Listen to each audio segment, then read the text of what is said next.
दोस्तों, कहते हैं कि पति पत्नी की जोड़ी जो ऊपर से बनकर आती है, उन्हें कोई मिटा नहीं सकता। पर क्या वास्तव में पति पत्नी का यह पवित्र रिश्ता केवल एक जन्म का होता है, या फिर यह रिश्ता कई जन्मों तक आत्मा से बंधा रहता है? तो दोस्तों, आज की इस अलौकिक कथा में भगवान श्री हरि विष्णु जी ने स्वयं मां लक्ष्मी जी को बताया है कि पति पत्नी का रिश्ता कितने जन्मों तक रहता है। तो आप इस कथा को अंत तक अवश्य सुनिएगा। कथा अच्छी लगे तो वीडियो को लाइक और चैनल को सब्सक्राइब जरूर करें। दोस्तों, एक बार की बात है, भगवान श्री हरि विष्णु जी क्षीर सागर में शेषनाग की शैया पर विश्राम कर रहे थे और मां लक्ष्मी जी उनके चरण दबा रही थी। तभी माता लक्ष्मी के मन में एक विचार आता है और वो भगवान विष्णु जी से कहती है, हे स्वामी, मेरे मन में आज एक प्रश्न उठ रहा है।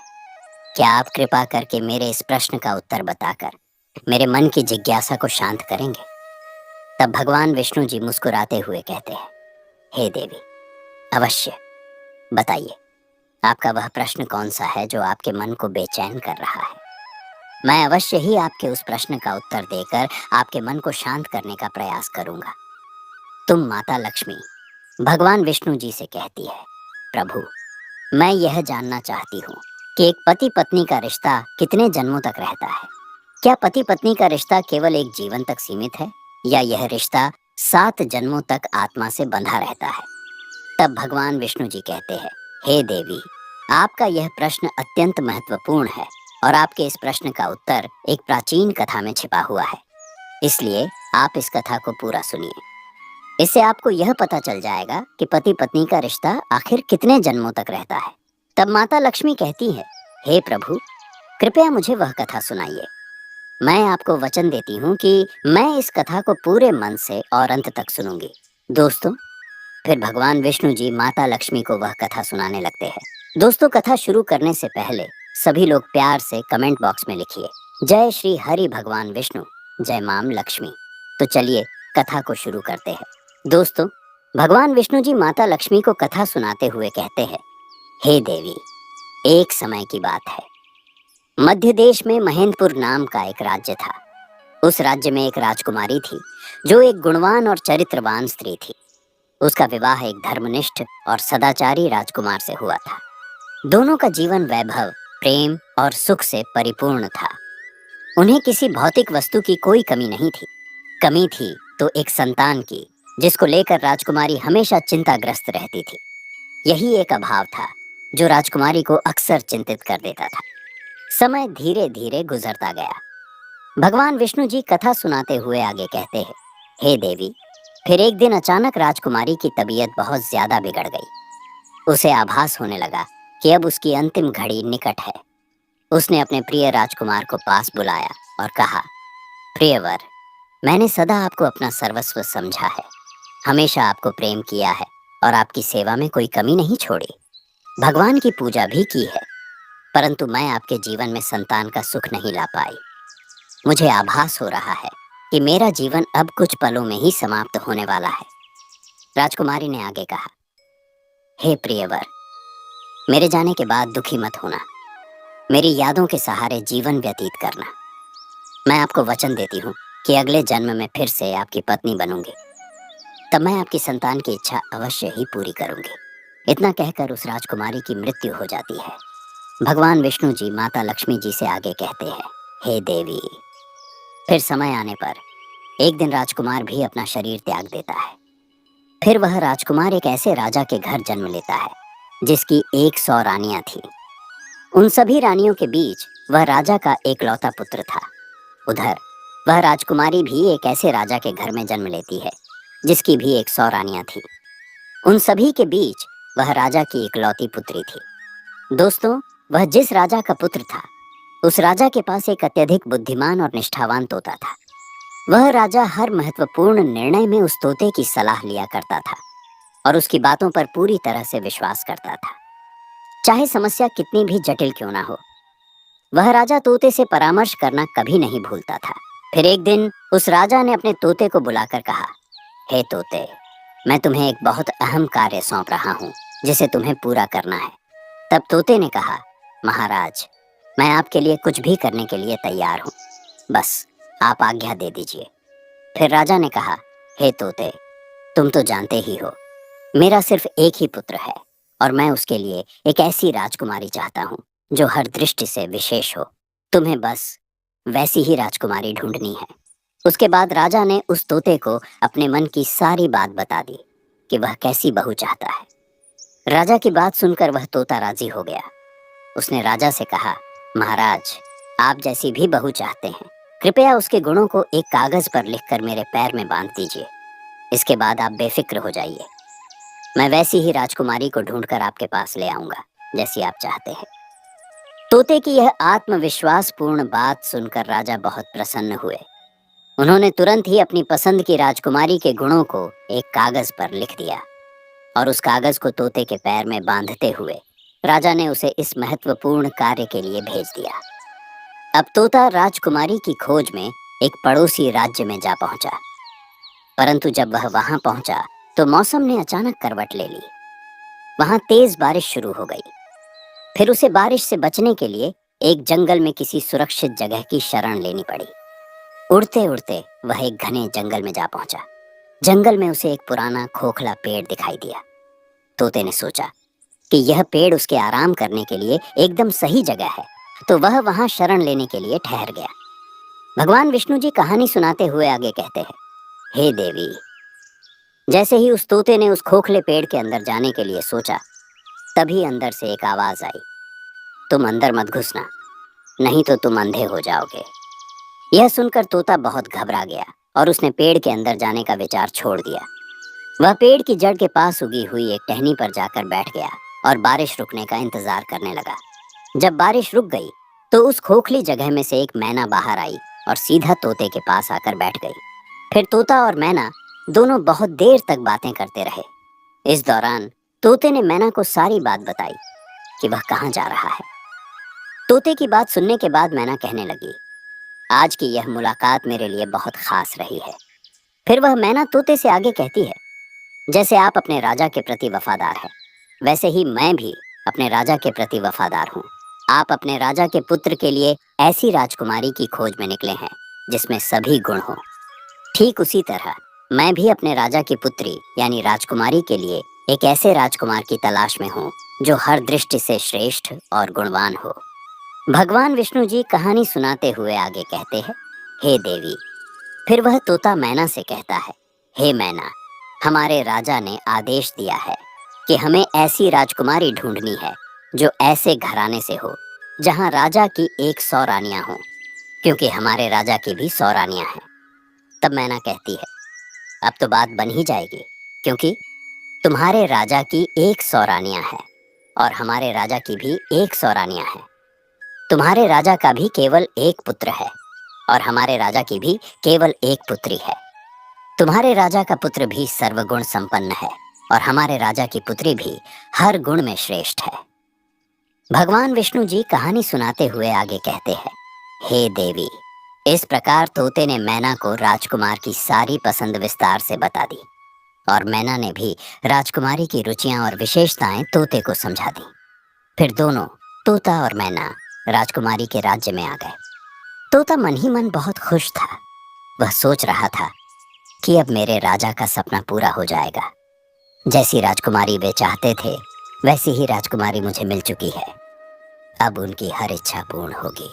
भगवान विष्णु जी कहानी सुनाते हुए आगे कहते हैं, हे देवी। जब तोता और मैना उड़ते हुए राजकुमारी के महल में पहुंचे तो महल के एक सिपाही ने उन्हें देख लिया। वह सिपाही तुरंत राजा के पास गया और बोला, महाराज, आपने मैना को जिस काम के लिए भेजा था उसने आपके साथ बहुत बड़ा विश्वासघात किया है। वह राजकुमार की तलाश में कहीं नहीं गई। मैंने अपनी आंखों से उसे एक तोते के साथ घूमते हुए देखा है। उसने आपकी आज्ञा का उल्लंघन किया है और आपकी बातों को पूरी तरह से भुला दिया है। सिपाही की यह बात सुनकर राजा को बहुत गुस्सा आ जाता है और वह तोता और मैना को दोनों को मारने का आदेश देता है। जब यह बात मैना को पता चली तो उसने तोते से कहा, हे तोता, हम दोनों की जान अब खतरे में है। हमें जितनी जल्दी हो सके यहाँ से भाग जाना चाहिए। अगर हम यहीं रुके रहे तो बेमौत मारे जाएंगे। इससे पहले कि राजा के सिपाही हमें ढूंढ ले, चलो यहाँ से दूर भाग जाते हैं। फिर ऐसा सोचकर तोता और मैना ने तुरंत वहां से उड़ान भरी और बहुत दूर निकल गए। राजा के सिपाहियों ने तोता और मैना को ढूंढने की बहुत कोशिश की, लेकिन वे कहीं नहीं मिले। अंत में सिपाहियों ने यह मान लिया कि तोता और मैना को राजा के आदेश का पता चल गया होगा, इसलिए वे भाग गए होंगे। यह सोचकर राजा के सिपाही खाली हाथ महल लौट आए। भगवान विष्णु जी कहानी सुनाते हुए आगे कहते हैं, हे देवी, फिर कुछ दिन तक तोता और मैना ने इंतजार किया ताकि लोग उस बात को भूल जाएं। जब उन्हें लगा कि सही समय आ गया है, तो वे फिर से महल लौट आए और आकर तोता राजा के बाएं घुटने पर बैठ गया और मैना उनके दाएं घुटने पर बैठ गई। फिर मैना ने राजा से पूछा, हे महाराज, आप हमें क्यों मारना चाहते थे? हमने हमेशा आपकी वफादारी की है। आपके महल के सिपाही हमसे जलते हैं और इसलिए उन्होंने आपके सामने हमारी बुराई की। लेकिन हम दोनों तोता और मैना, जो बड़े शान वाले, बुद्धिमान और अमीर राजाओं के वफादार सेवक हैं, हमने आपके साथ हमेशा वफादारी की है। इसके बाद तोता और मैना ने राजा के समक्ष अपनी पूरी बात रखी। तोता और मैना ने राजा से कहा, हे महाराज, हम दोनों उन दो राजाओं के सेवक हैं जिनके राज्य में 100-100 रानियां हैं। उनमें से एक राजा का केवल एक पुत्र है और दूसरे राजा की केवल एक पुत्री है। यह दोनों राजाओं ने भले ही कभी एक दूसरे को देखा नहीं है, लेकिन वे अपने बच्चों का विवाह एक दूसरे के बच्चों के साथ करना चाहते हैं। एक राजा को ऐसी बहू चाहिए जैसे दूसरे राजा की पुत्री है, और दूसरे राजा को वैसा ही दामाद चाहिए जैसे पहले राजा का पुत्र है। तोता और मैना ने आगे कहा, महाराज देखिए, हम दोनों उन्हीं दो राजाओं के सेवक हैं। भगवान की कृपा से हम राज्य के बाहर एक जंगल में मिले और यह शुभ समाचार लेकर आपके पास आए हैं। भगवान विष्णु जी कहानी सुनाते हुए आगे कहते हैं, हे देवी, इस प्रकार तोता और मैना ने अपनी बात राजा से कही। उनकी बात सुनकर राजा बहुत प्रसन्न हुए। उसी समय तोते ने अपना पैर राजा की ओर बढ़ाया, जिस पर एक छोटा सा कागज बंधा हुआ था। उस कागज पर ठीक ठीक वही बातें लिखी थीं जो राजा ने अपनी पसंद को लेकर कही थी। राजा ने जब वह कागज पढ़ा तो उसके चेहरे पर प्रसन्नता छा गई। हालांकि शुरुआत में राजा को तोता और मैना की बातों पर थोड़ा संशय हुआ, परंतु जब उसने उनके पास मौजूद दोनों कागजों को मिलाकर देखा और हर बात एकदम सटीक पाई, तो उसकी सारी शंका समाप्त हो गई और उसे तोता मैना पर भरोसा हो गया। फिर राजा ने तोते के पैर से राजकुमार की सुंदर शाही तस्वीर निकाली और तुरंत उसे अपनी रानियों के पास भिजवा दिया। राजा ने रानियों से कहा कि इस तस्वीर को ध्यान से देखिए और बताइए, क्या यह राजकुमार हमारी राजकुमारी के लिए योग्य वर है या नहीं? क्या आप सभी रानियां इस राजकुमार को पसंद करती हो या नहीं? भगवान विष्णु जी कथा को आगे बढ़ाते हुए कहते हैं, हे देवी, कुछ दिन बीत गए पर रानियों की तरफ से कोई उत्तर नहीं आया। इस बीच राजकुमारी को राजकुमार की तस्वीर बहुत पसंद आ गई। वह राजकुमार की तस्वीर को हर समय अपने पास रखती थी और निहारती रहती थी। आखिरकार कुछ दिनों के बाद रानियों की तरफ से जवाब आया कि राजकुमार सबको पसंद आए। अब उसका विवाह जल्द ही हो जाना चाहिए, क्योंकि राजकुमारी तो राजकुमार को देखे बिना जी नहीं पा रही थी। जैसे ही रानियों का जवाब राजा के पास पहुंचा, तो राजा ने उस तोते को वापस भेजते हुए कहा, हे प्रिय तोता, अपने राजा से जाकर कह दो कि राजकुमार के लिए उसकी मनपसंद राजकुमारी मिल गई है और 3 महीने के भीतर विवाह के लिए हमारे पास आ जाए। फिर तोते ने आदर पूर्वक झुककर राजा को प्रणाम किया और अपने देश की ओर निकल पड़ा। अपने देश पहुंचकर उसने राजा को अपनी यात्रा की सफलता के बारे में विस्तार से बताया। जब राजा ने यह सुना कि उसे अपने राजकुमार के लिए वैसी ही राजकुमारी मिली है जैसी वह चाहता था, तो वह बहुत खुश हुआ। फिर राजा ने तुरंत इस शुभ समाचार का भव्य रूप से जश्न मनाने का आदेश दे दिया। राजा ने अपने पुत्र के लिए सबसे कीमती और बेहतरीन कपड़े बनवाए, घोड़ों के लिए शानदार जीन बनवाई गई, सिपाहियों के लिए भी नई और आकर्षक वेशभूषा बनवाई गई। इसके अलावा अनेक प्रकार की भेंटें, जैसे अनमोल हीरे जवाहरात, सुंदर वस्त्र, मुश्किल से मिलने वाले फल, कीमती मसाले और उत्तम इत्र इकट्ठा किए गए। राजा ने हर चीज बड़ी सावधानी और ध्यान से तैयार करवाई ताकि इस मौके को यादगार बनाया जा सके। भगवान विष्णु जी कहानी सुनाते हुए आगे कहते हैं, हे देवी, महीने बहुत जल्दी बीत गए। इतनी तैयारियों में समय कब निकल गया पता ही नहीं चला। लेकिन अफसोस, शादी से कुछ दिन पहले ही राजकुमार के पिता यानी राजा बहुत बीमार पड़ गए। और उनकी मृत्यु हो गई। यह घटना परिवार के लिए एक बहुत बड़ा आघात था। राजकुमार को विवाह के लिए जाना स्थगित करना पड़ा, क्योंकि ऐसे दुखद समय में राजकुमार का विवाह पर जाना अपने पिता का अपमान करना दिखाता था। फिर जैसे ही राजकुमार के पिता की मौत के शोक का समय बीता, तो फिर राजकुमार तोते के साथ राजकुमारी के देश की ओर रवाना हो गया। राजकुमारी का देश ज्यादा दूर नहीं था, इसलिए राजकुमार तोते के साथ जल्दी ही वहां पहुंच गया। उसने अपना डेरा राजकुमारी के महल के पास वाले बगीचे में डाल दिया। भगवान विष्णु जी कहानी सुनाते हुए आगे कहते हैं, हे देवी, यदि उस दिन राजकुमार ने उस बगीचे में अपना डेरा न डाला होता तो अच्छा होता, क्योंकि उसी बगीचे में उसका प्रिय तोता मारा गया। उस बगीचे के माली ने उस तोते को मार दिया। हुआ यूं कि बगीचे में खजूर के एक पेड़ पर बैठा हुआ वह तोता खजूरें तोड़ तोड़ कर राजकुमार की ओर फेंक रहा था। लेकिन यह बात उस बाग के माली को अच्छी नहीं लगी, तो उसने क्रोध में आकर तोते को मार डाला। जैसे ही यह घटना घटी, राजकुमार पर मानो दुखों का पहाड़ टूट पड़ा। उसके कुछ देर के बाद ही उसने सुना कि राजकुमारी के पिता ने अब अपनी पुत्री का विवाह उससे करने से इनकार कर दिया था। कारण यह था कि राजकुमार के पिता अब इस संसार में नहीं रहे थे और अब वे इस विवाह को उचित नहीं मानते थे। भगवान विष्णु जी कहानी सुनाते हुए आगे कहते हैं, हे देवी, अब बगीचे में डेरा डालने के कुछ दिन बाद ही राजकुमारी बाहर सैर करने के लिए अपनी पालकी में जा रही थी, तो संयोगवश वह उसी रास्ते से गुजरी जहां राजकुमार ने बगीचे में अपना डेरा डाल रखा था। जैसे ही उसकी दृष्टि बगीचे की ओर गई, उसकी नजर राजकुमार पर पड़ी। राजकुमारी ने राजकुमार को तुरंत पहचान लिया, क्योंकि उसकी तस्वीर अभी भी राजकुमारी के पास थी। राजकुमारी ने उस समय कुछ नहीं कहा, बस चुपचाप अपनी पालकी ढोने वाले कहारों को वापस महल चलने का आदेश दिया, क्योंकि राजकुमारी को उसका प्रेमी मिल गया था। उसी समय से राजकुमारी को सब कुछ अच्छा लगने लगा था। शाम को भोजन के समय राजकुमारी ने अपनी थाली से आधा खाना खाया और बाकी का खाना राजकुमार की तस्वीर के साथ राजकुमार को भेज दिया। राजकुमारी ने अपनी प्रिय सेविका से कहा कि वह राजकुमार से कहे कि यह भोजन स्वीकार करे। यदि वह इस भोजन को इनकार करे तो उसे कहना अपनी उंगली इस भोजन में घुसा ले। फिर सेविका ने वैसा ही किया जैसा राजकुमारी ने कहा था। जब राजकुमार ने भोजन करने से मना किया, तो सेविका ने उसे भोजन में अपनी उंगली घुसाने के लिए कहा। जैसे ही राजकुमार ने थाली के चावल में अपनी उंगली डाली, तो उसे वहां उसकी तस्वीर मिली। राजकुमार सोचने लगा, राजकुमारी तो मुझसे प्रेम करती है। यह सोचकर उसने अपने हाथ पोंछे और तुरंत राजकुमारी के लिए एक चिट्ठी लिखी, जिसे उसने सेविका के साथ राजकुमारी के पास भेज दिया। जब राजकुमारी ने वह चिट्ठी पढ़ी, तो उसके मन में राजकुमार से मिलने की प्रबल इच्छा जाग उठी। आधी रात को चुपचाप उसने अपना घोड़ा तैयार करवाया और सोने की अशर्फियों से भरी हुई एक थैली लेकर महल से बाहर निकल पड़ी, जहां राजकुमार ठहरा हुआ था।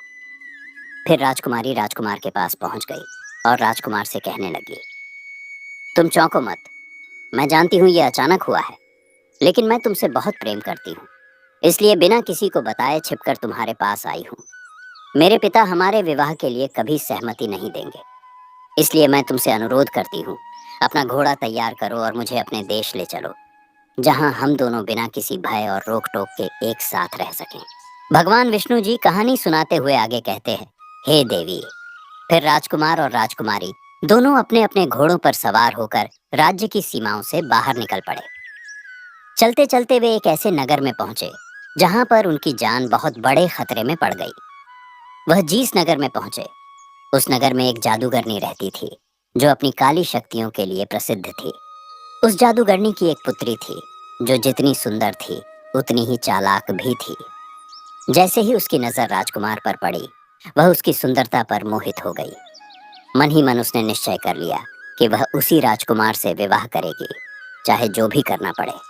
अब वह जादूगरनी की बेटी यह सोचने लगी कि आखिर कैसे वह उस राजकुमार को अपना बना सके। उसे एक चाल सूझी। उसने अपनी माँ से कहा, माँ, क्यों ना हम उस राजकुमार और राजकुमारी को अपने घर भोजन पर आमंत्रित करें।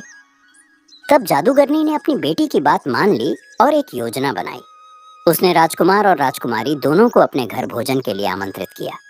फिर राजकुमार और राजकुमारी दोनों उस जादूगरनी के घर भोजन करने पहुंचे। लेकिन जैसे ही वे अंदर गए, जादूगरनी ने एक चाल चली। उसने राजकुमार को एक अलग कमरे में बुलवाया और उसके गले में एक रस्सी का फंदा डाल दिया। रस्सी का फंदा डालते ही वह राजकुमार एक भैंसे के रूप में बदल गया। फिर जादूगरनी ने तुरंत उसे पिछले दरवाजे से बाहर निकाला और एक सुरक्षित स्थान पर ले जाकर उसे बांध दिया। उसके साथ ही उसने अपनी बेटी को भी उस भैंस रूपी राजकुमार के पास भेज दिया। इधर राजकुमारी भोजन करने के बाद अपने प्रेमी राजकुमार को ढूंढने लगी, लेकिन वह उसे कहीं नहीं मिला, क्योंकि राजकुमार अब एक भैंसा बन चुका था। इसलिए राजकुमारी उसे पहचान ही नहीं सकी। भगवान विष्णु जी कहानी सुनाते हुए आगे कहते हैं, हे देवी, इधर दिन भर वह भैंसा रूपी राजकुमार जादूगरनी की बेटी के पीछे पीछे घूमता रहता। वह जहां भी जाती, वह भैंसा उसके पीछे साए की तरह चलता। फिर वह जादूगरनी की बेटी हर रात भैंसे के गले में पड़ी रस्सी का फंदा खोल देती थी और वह भैंसा फिर से अपने असली रूप यानी राजकुमार में बदल जाता था। रात भर वह राजकुमार के रूप में रहता, लेकिन सुबह होते ही वह फिर उसी फंदे को उसके गले में डाल देती, जिससे वह दोबारा भैंसा बन जाता। दिन भर वह उसे इधर उधर अपने साथ लिए घूमती रहती। भगवान विष्णु जी कहानी सुनाते हुए आगे कहते हैं, हे देवी, उधर राजकुमारी की हालत बेहद खराब हो गई थी। कई दिन बीत गए थे और वह अब तक राजकुमार से नहीं मिल पाई थी। वह पागलों की तरह अपने राजकुमार को ढूंढ रही थी। वह बुरी तरह से परेशान और दुखी थी। उसको पता ही नहीं था कि अब वह करें तो क्या करें। वह सोचती कि आखिरकार राजकुमार मुझे छोड़कर कहाँ चला गया। उसके मन में तरह तरह के ख्याल आते। कभी वह सोचती कि शायद राजकुमार ने उसे धोखा दे दिया, लेकिन फिर उसके दिल से आवाज आती कि राजकुमार ऐसा नहीं कर सकते। वह मुझसे बहुत प्रेम करते हैं, मैं भी उससे बहुत प्रेम करती हूँ। फिर वह सोचती, कहीं ऐसा तो नहीं कि किसी ने राजकुमार को मार दिया हो। भगवान विष्णु जी कहानी सुनाते हुए आगे कहते हैं, हे देवी, फिर उस राजकुमारी ने अपने दुख को भुलाने और सच का पता लगाने का निश्चय किया। उसने अपने रूप को बदलते हुए एक पुरुष का वेश धारण किया और सीधे उस नगर के राजा के दरबार में जा पहुंची। वहां उसने राजा के सामने अपनी बात रखी।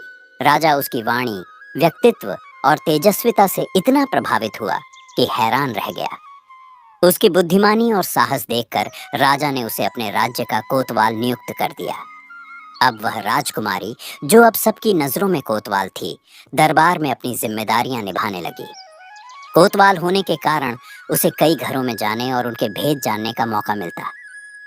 धीरे धीरे उसने पूरे नगर की हर गली, हर परिवार, हर कोने के रहस्यों को जानना शुरू कर दिया। भगवान विष्णु जी कहानी सुनाते हुए आगे कहते हैं, हे देवी, समय धीरे धीरे बीतता गया। कई साल गुजर गए और फिर एक दिन उस नगर के राजा की मृत्यु हो जाती है। फिर नगर के सभी लोग उस कोतवाल को यानी राजकुमारी को राजा बना देते हैं, क्योंकि कोतवाल, जो वास्तव में राजकुमारी थी, लोगों के प्रति उसका व्यवहार बहुत ही अच्छा और दयालु था। फिर एक दिन उसी नगर में एक व्यक्ति एक भैंसा बेचने के लिए राजा यानी राजकुमारी के पास आया। तो राजा रूपी राजकुमारी ने उस व्यक्ति से वह भैंसा खरीद लिया। वह भैंसा बड़ा ही अद्भुत था, क्योंकि वह किसी भी खोई हुई वस्तु को सूंघ कर खोज सकता था। फिर कुछ समय बाद एक दिन वह भैंसा अचानक कहीं गुम हो गया। तब राजा रूपी राजकुमारी ने तुरंत पूरे नगर में घोषणा करवाई कि नगर के सभी भैंसों को दरबार में लाया जाए। उधर यह सूचना जादूगरनी तक भी पहुंची। अब नगर के सभी भैंसे राजा के सामने एकत्रित किए गए, लेकिन जादूगरनी ने अपने भैंसे को राजा के दरबार में नहीं भेजा। राजा रूपी राजकुमारी को जब यह पता चला कि जादूगरनी ने अपना भैंसा नहीं भेजा है, तो वह बहुत क्रोधित हो गई। उसने सिपाहियों को आदेश दिया कि जादूगरनी के घर जाकर भैंसे को जबरदस्ती दरबार में लाया जाए। भगवान विष्णु जी कहानी सुनाते हुए आगे कहते हैं, हे देवी, जैसे ही सिपाहियों ने उस भैंसे को दरबार में लाकर उसके गले की रस्सी को जोर से खींचा, वह रस्सी अचानक उसकी गर्दन से छूट गई और रस्सी गर्दन से निकलते ही वह भैंसा राजकुमार के रूप में बदल गया। फिर तो उस राजा रूपी राजकुमारी का सपना साकार हो गया और वह दौड़कर एकदम से राजकुमार से लिपट गई। उसने सैनिकों को आदेश दिया कि जादूगरनी और उसकी बेटी को तुरंत गिरफ्तार कर लिया जाए। फिर उस जादूगरनी और उसकी बेटी को पकड़कर बांध दिया गया। इसके बाद राजा रूपी राजकुमारी ने नगरवासियों से कहा कि अपने राजकुमार को ढूंढने के लिए मैंने एक पुरुष का रूप धारण किया था। मैं वास्तव में एक स्त्री हूँ। अब जब मेरा राजकुमार वापस मिला है तो मैं चाहती हूँ कि आप सब मुझे अपनी रानी और इन्हें अपना राजा स्वीकार करें। इस प्रकार नगरवासियों में हर्ष की लहर दौड़ गई। सभी ने राजकुमारी को अपनी रानी और राजकुमार को अपना राजा स्वीकार कर लिया।